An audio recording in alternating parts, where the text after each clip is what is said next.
I'm going to react and poke and about MNGTV's new video. Sorry, I haven't been uploading, but then I'm going to react to MNG's video about Pokemon Legends Z and Z to A.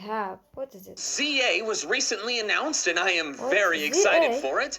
But Which one starter? question immediately came Which to mind when I starters? saw it. What Got will three the starters Which be? one are they? Pokemon Legends Arceus, the first installment in this series, took place in past Sinnoh, but the starters were Rowlet, Cyndaquil, and Oshawott, three Pokemon not previously obtained in Sinnoh. I expect the Legends series to continue this trend. Yeah. There are four main criteria I believe exist for Pokemon Legends starters. The first and simplest is that it can't be starters from a previous Legends game. So Rowlet, Cyndaquil, and Oshawott are out. It'd be weird if they repeated any of those in back-to-back Legends games. The second criteria is that it cannot be the new starters from the same generation.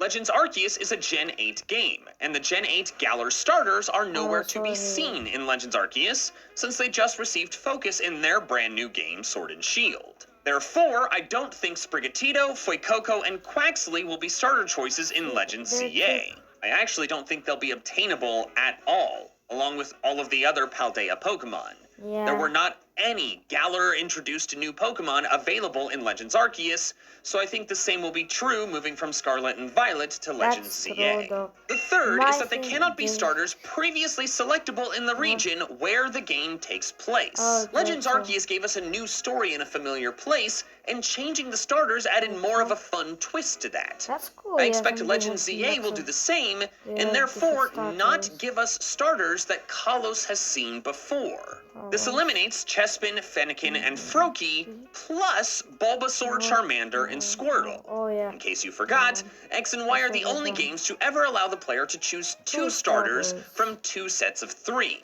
I would be very surprised if we could choose any of these six again, but I feel very confident we'll be able to obtain them maybe in the wild, like how we could find wild Sinnoh starters in Legends Arceus. The fourth and final criteria is that they have to be Pokemon that can get a new form. Legends Arceus gave Decidueye, Typhlosion, and Samurott new regional variants to add an exciting new twist to them, plus to align them more with the culture of the Hisui region. I expect the fully evolved Legends ZA starters to get some kind of new form, but what form exactly? If the new Legends game was anywhere but Kalos, I would say just straightforward regional variants like in Legends Arceus. However, we know that Mega Evolution is coming back for Legends ZA, and therefore I think it's extremely likely that the new starters are going to get never-before-seen brand new Mega Evolutions. Now, I know this has some downsides, because if you transfer them to another game, the Mega Evolution isn't going with it. Whereas if you have a regional Hisuian Decidueye, you can move that to another game and it's still a Hisuian Decidueye, for example. However, even though that downside exists, I still feel like Mega Evolution is what they're gonna do here. They announced the game with, hey, look, Mega Evolution is back, and so I feel like giving the starters new Mega Evolutions is gonna be a really big draw. Like how they gave new Mega Evolutions to the Hoenn starters in Omega Ruby and Alpha Sapphire. Now, I suppose they could also give all the final evolved starters new regional variants, I think and Mega Evolutions for those regional variants, but that would be two new forms per Pokemon. I don't know if they've ever done that before, so I feel like that's way less likely. So if we're picking starters to get new Mega Evolutions never before seen, the Hoenn starters are eliminated, along with the Kanto starters. Again, all of them got Mega Evolutions back in Gen 6, and I would be very surprised if they got new ones. I think they'll be in the game, though. I feel strongly that any Pokemon that has ever had a Mega Evolution will be available in Legends ZA, except maybe Rayquaza, but even then they could do some kind of post-game thing. You know what? I'm calling it now. The Kanto, Hoenn, and Kalos starters will all be obtainable in Legends ZA, just not as starters you pick to start your adventure. I will say the Kalos starters do not have Megas, so they could be candidates here, but again, I'd be very surprised if they got new Megas since they don't have them in X and Y. I suppose there could be some kind of excuse about like, oh, there was a Chestnutite, but it was lost over time, and that's why they don't exist in X and Y, but that feels like kind of convoluted. Just doesn't sit right with me. By the way, quick side note, I've seen a lot of people talk about how, Legends ZA is going to be in the future Kalos, where, no. I understand the look of Lumiose is futuristic in the trailer, but it's actually just a 3D representation of a blueprint within the urban redevelopment plan. It seems to me that the story of the game will be the player assisting in building Lumiose City into what it is in X and Y. Therefore, Legends ZA takes place in the past. So with all these criteria, we've eliminated the Kanto, Hoenn, Kalos, and Paldea starters, plus Rowlet, Cyndaquil, and Oshawott. That leaves us with Chikorita and Totodile from Johto, all 3 Sinnoh starters, Snivy and Tepig from Unova, Litten and Popplio from Alola, and all 3 Galar starters. But which of all of these options would become the 3 starters in Legends ZA? Well, we can make an educated guess based on how they selected starters for Legends Arceus. How did they choose it? How did they do that? One theory I think holds weight is that they picked the most popular starter from the chosen regions. In the 2020 Pokemon of the Year vote, Rowlet and Decidueye were the number 2 and 3 most popular Pokemon in Alola, while Incineroar and Primarina were 6 and 8 respectively. Then in Johto, Typhlosion and Cyndaquil were 4 and 8 respectively, while the only other starter to break the top 10 was Totodile at number 10. But then Unova kind of breaks this theory a bit. Serperior was the top starter at number 6 among all Unova Pokemon, while Oshawott was number 7, albeit only losing by 279 votes when each got around 22,000. But then Snivy came in at number 13, while Samurott was down at 18. This indicates that the Snivy line is more popular than the Oshawott line. However, it's not dramatically more popular, like both of them are compared to the Tepig line. None of them cracked Unova's top 30. So the popularity theory isn't airtight, but it does tell us that none of the starters chosen were unpopular. They're either the most popular starter in their region, or they're the second by a small margin. Let's first look at the Sinnoh and Galar starters' popularity. These are the only 2 viable starter groups left with all 3 starters available, so simply due to having more available, these trios are the most likely to have a starter selected from them. In Sinnoh, the Piplup line is the most popular. Piplup finished at number 4 of Sinnoh Pokemon in the Pokemon of the Year vote, and Empoleon was at 9.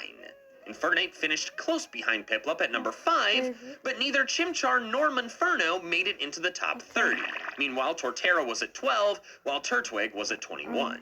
To me, this shows Piplup has a clear lead, but I do think Chimchar is still popular enough that it could still be selected, much like Oshawott being selected over Snivy. Turtwig and Torterra, though, I think they're too far behind, making them least likely of the 3, which is a bummer. I love Torterra. In Galar, the Scorbunny line is the most popular. Cinderace was 6th, while Scorbunny was 12th. Inteleon beat Scorbunny, finishing at 10th, but Sobble was at 14th, so the Scorbunny line's average position was higher. Grookey, meanwhile, was down at 20, while Rillaboom was down at 29.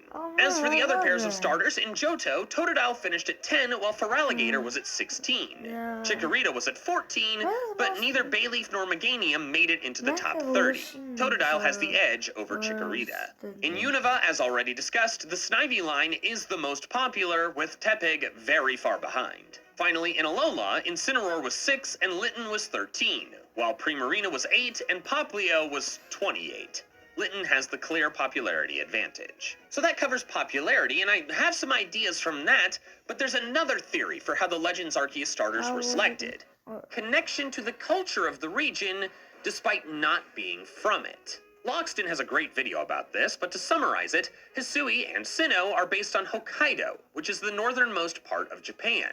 Decidueye, Typhlosion, and Samurott all have inspirations tied to Japan, even before their Hisuian forms were created. Samurott is a samurai, which is pretty straightforward. Decidueye is an archer, which was actually a more common combat method than sword fighting for samurai, and that matters because Hisuian Decidueye is a ronin, a wandering samurai with no master. Finally, Typhlosion could be partially based on a Mujina, a badger-like yokai. So I believe the most likely starters are ones that are not only popular, but have ties to France, since Kalos is France. With that in mind, here is my official prediction for the Legends ZA starter trio. First is Snivy. It's the most popular Unova starter, and with Unova getting skipped over for a revisit, making Snivy a starter in Legends ZA would give Unova at least a little bit of love. Additionally, Serperior's design is very French. Serperior represents Western culture, while Embor represents Chinese and Samurott Japanese, but specifically, Serperior focuses on aristocracy and royalty, something not exclusive to France, but a big part of its history. Its face is white, like the skin-whitening fashion in Europe, and its collar is reminiscent of a fleur-de-lis, a symbol most commonly associated with France. Some also theorize Serperior's amplification of sunlight is a nod to King Louis XIV of France, referred to as the Sun King.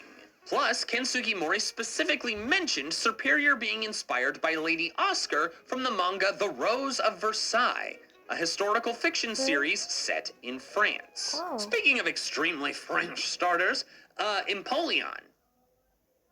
Napoleon is most of its name. Yes. Specifically Napoleon Bonaparte, one-time emperor of France. It's even got these frilly collar things like certain depictions of Napoleon have. And as we already discussed, this line is the most popular in Sinnoh, so I think Piplup will be the water starter. Finally, fire. No starters are as obviously French as Serperior and Empoleon, so admittedly this connection won't be as strong. The remaining fire starter options are only Litten and Scorbunny to avoid taking two starters from the same region, thus eliminating Chimchar and Tepig. Both Litten and Scorbunny are the most popular available starter in that region. Between the two, though, Scorbunny makes a lot more sense to me because Cinderace is a soccer player. Modern association football has its roots in England, and English football is absolutely huge, hence why Cinderace exists in the UK-inspired region of Galar. However, soccer is still a big deal in France. Their national team was founded in 1904, around the same time as FIFA, and since then their men's team has won 2 World Cups, first in 1998, then very recently in 2018. I do not follow soccer, but I know of their most famous pro team, Paris Saint-Germain. So while it's not as good as Serperior or Empoleon, Cinderace's connection to France isn't nothing, and it's definitely stronger than Incineroar being a wrestler. Like, yeah, Andre the Giant was French, but like, France has won the World Cup twice. There's only a few other countries that have done that. So my final prediction for the starter trio is Snivy, Scorbunny, and Piplup, with each of their final forms getting a never-before-seen Mega Evolution. Maybe a regional variant too, but Mega feels more likely. Thanks so much for watching. If you want to see more stuff for Legends ZA and whatever other Pokemon stuff I talk about, make sure to subscribe, and there's a video on screen that YouTube thinks you specifically will really enjoy, so check that out. Goodbye, guys. You have a